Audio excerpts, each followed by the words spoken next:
Assalamualaikum warahmatullahi wabarakatuh. Perkenalkan, nama saya Rahmatuniza Nurmalihah dari kelas TRE Malam A. Sebelumnya saya minta maaf Ibu karena saya membuat videonya manual dikarenakan aplikasi record di laptop saya sedang error, Bu. Jadi di video ini saya akan membuat tugas regresi linear.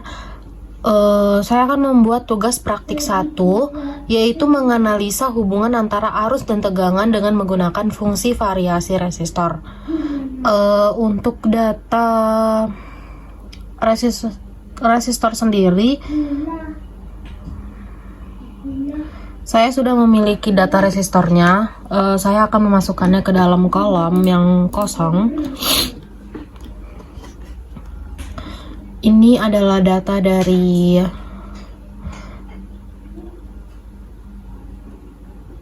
tegangan dan arus resistor, yaitu saya akan menggunakan cara pertama. Cara pertama yaitu kita sajikan data tersebut ke dalam aplikasi Minitab, lalu kita bisa pilih graph, lalu scatter plot. Kita bisa pilih with regression, lalu kita klik OK. Setelah keluar, kita memilih di Y variabel IA, pada X variabel V, lalu kita klik OK.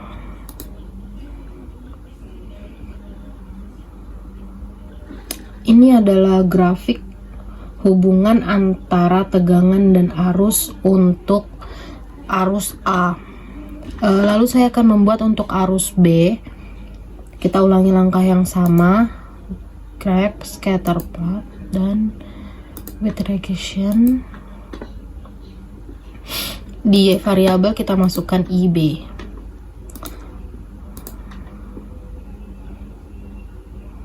Ini adalah hubungan antara tegangan dan arus B.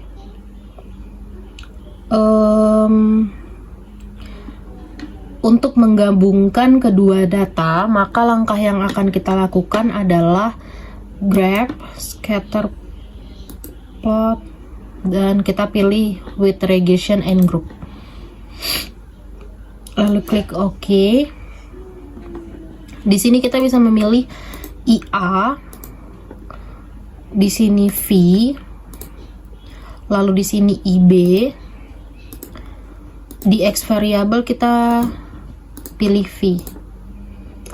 Setelah itu kita checklist X dan Y perform group, baru klik OK. Kemudian ini kita muncul hubungan antara tegangan dan arus untuk kedua hubungan yang A dan B. Untuk cara yang kedua, kita bisa menggunakan cara lain atau cara yang kedua. Kita akan memilih start regression, lalu kita pilih fit regression model. Setelah muncul, kita akan isi respon ini menggunakan IA.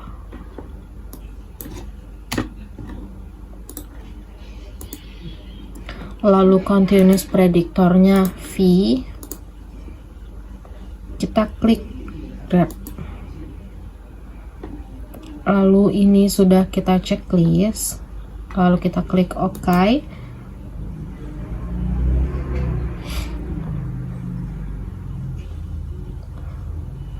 Kita bisa pilih icon storage, lalu kita klik fit dan residual, pastikan sudah tercentang, lalu klik OK. Kita klik OK. Maka akan muncul tampilan akhir sebagai berikut.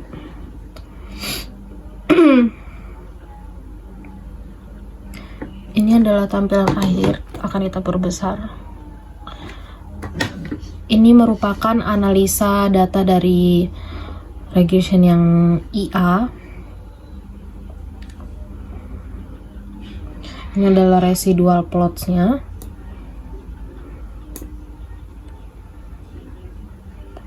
Kita bisa gunakan cara yang sama untuk IB. Kita akan gunakan yang IB, start regression, fit regression model. Kita ganti IB. Oke. Untuk regression analysis yang IB sudah muncul seperti gambar berikut.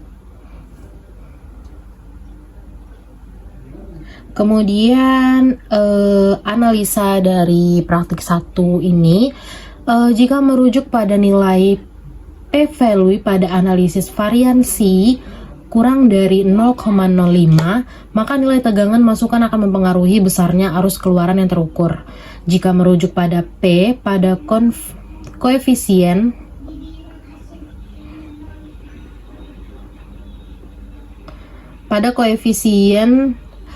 kurang dari 0,5, maka nilai tegangan masukan akan mempengaruhi besarnya arus keluaran yang terukur. Jika merujuk pada nilai p-value pada analisis variansi dan koefisien, maka variabel tegangan signifikan mempengaruhi arus keluaran. Jika RSQ berkisar antara 0 sampai 100%, nilai RSQ hasil dari pengolahan data menunjukkan nilai 99,97%, sehingga variasi tegangan memberikan kontribusi terhadap besarnya arus keluaran. Sisa persentase dipengaruhi oleh faktor lain.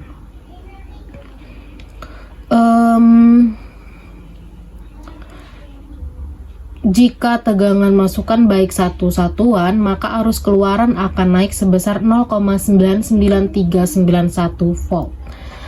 Asumsi lain juga perlu kita pertimbangkan adalah residual identik, residual independen, dan residual berdistribusi normal. Gambar normal Probelli plot memiliki bentuk normal jika mengikuti bentuk linear dari garis linear yang diberikan. Sedangkan gambar versus fit memiliki bentuk normal jika tidak menghasilkan pola semakin melebar atau menjauh dari titik nol. Lalu gambar versus order memiliki pola identik ketika titik-titik yang menyebar sepanjang sumbu nol. Kesimpulan dari praktikum 1 yaitu tegangan masukan memiliki hubungan yang sangat kuat terhadap arus keluaran. Jika tegangan masukan yang diberikan naik, maka arus keluaran akan berubah naik. Lalu kita akan lanjut ke praktik kedua, yaitu mendapatkan persamaan regresi, koefisien, analisis variansi, pola residual untuk dapat memutuskan apakah terjadi nilai ekstrim antara pengamatan pada voltmeter dan memungkinkan kedua data pembacaan naik atau turun. Kita akan menganalisanya. Di sini kita sudah memiliki datanya. Kita bisa masukkan datanya langsung ke dalam kolom. Lalu pertama kita akan mencari persamaan regresi. Caranya adalah klik start, lalu regression, lalu klik fit regression model. Pada respons kita klik VN. VN ini adalah tegangan naik. Untuk continuous predictor kita klik BU atau blok utama. Kita klik grab, 4-in-1 nya sudah kita pastikan, lalu kita OK.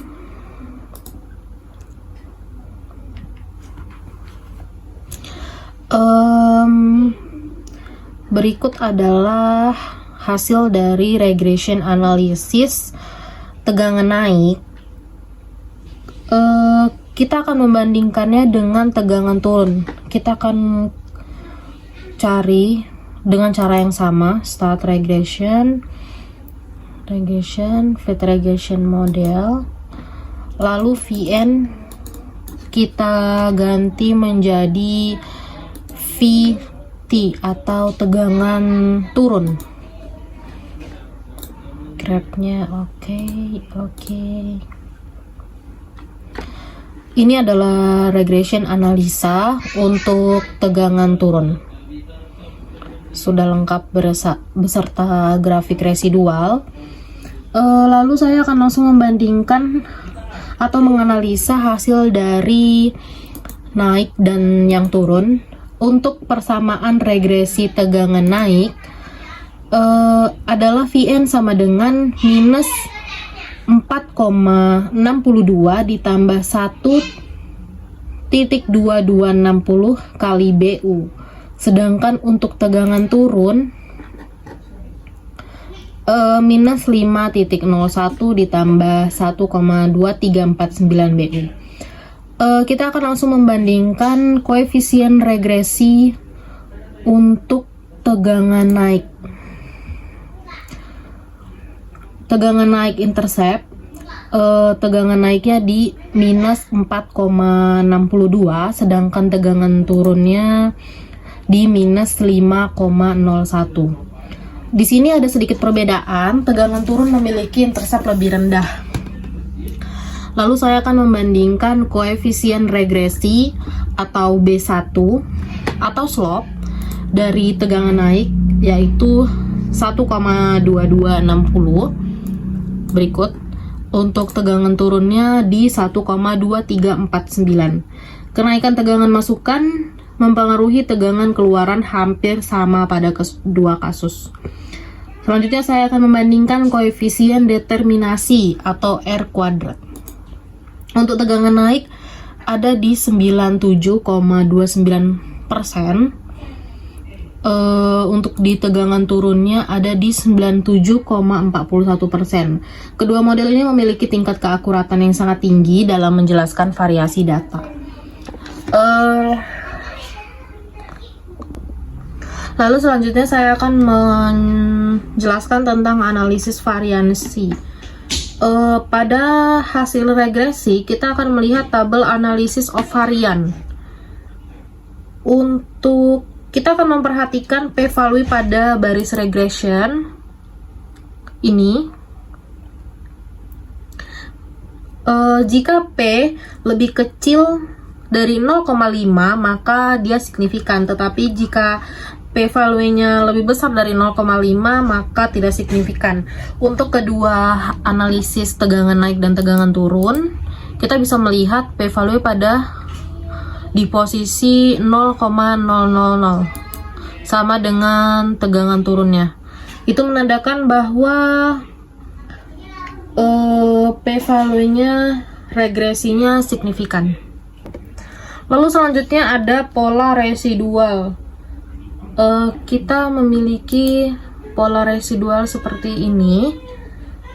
Untuk normal probability plot, titik hampir sejajar dengan garis referensi, sehingga residual dapat dikatakan mendekati distribusi normal. Untuk versus fit plot, ada pola lengkung yang residual, yang berarti ada kemungkinan model tidak sepenuhnya linear. Untuk histogram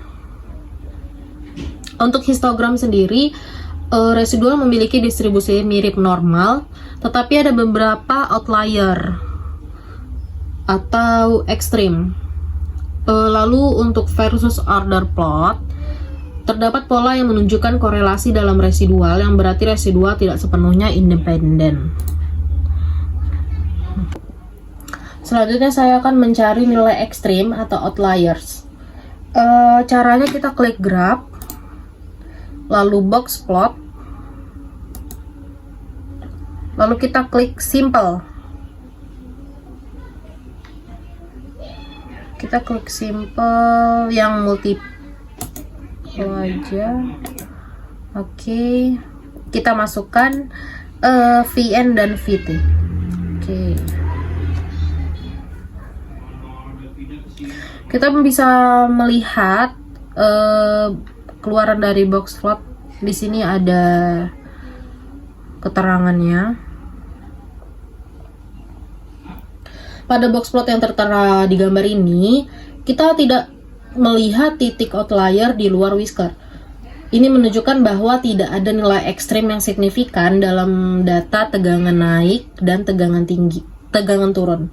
Namun jika kita melihat pada pola residual yang sebelumnya sudah kita cari, dia memiliki pola-pola tersembunyi, yaitu ketika pada normally probability plot menunjukkan residual hampir normal, tetapi ada sedikit penyimpangan di ujung ini. Untuk residual versus fit menunjukkan pola melengkung yang mengidentifikasi model belum terlalu sempurna. Lalu pada histogram menunjukkan distribusi residual hampir normal meskipun agak sedikit condong ke kanan. Untuk residual versus order menunjukkan pola naik turun, menandakan residual tidak sepenuhnya independen. Lalu yang terakhir adalah menentukan apakah data naik dan data turun bisa digabung atau tidak. Kita bisa melihat dengan cara klik start, lalu basic statistik, kita klik 2 sampel T.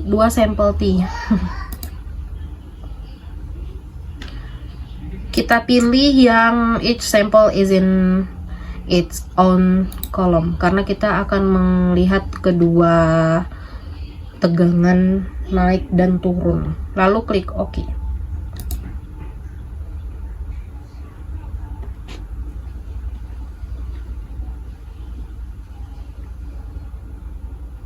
Nah, untuk bisa kita menentukan apakah data naik dan turun bisa digabung atau tidak, jika p-value pada two sample t-test ini dia lebih besar dari 0,05, maka data naik dan turun bisa digabung. Tetapi jika p-value lebih kecil dari 0,05, maka data tidak bisa digabung. Untuk hasil sampel kita yaitu 0,981, dikarenakan p-value pada two sampel kita yang telah diuji sebesar 0,981 atau lebih besar dari 0,05, maka tidak ada perbedaan signifikan antara data tegangan naik atau Vn dan data tegangan turun atau Vt. Oleh karena itu kedua data ini dapat digabungkan. Untuk kesimpulan dari praktik kedua, analisis regresi menunjukkan hubungan linear yang kuat, R kuadrat 97%, antara variabel dengan model yang cukup baik meski ada pola residual yang melengkung. Tidak ditemukan outlier signifikan pada box plot dan p-value sama dengan 0,981. Menunjukkan data Vn dan Vt tidak berbeda secara signifikan sehingga dapat digabung dalam satu analisis. Terima kasih. Wassalamualaikum warahmatullahi wabarakatuh.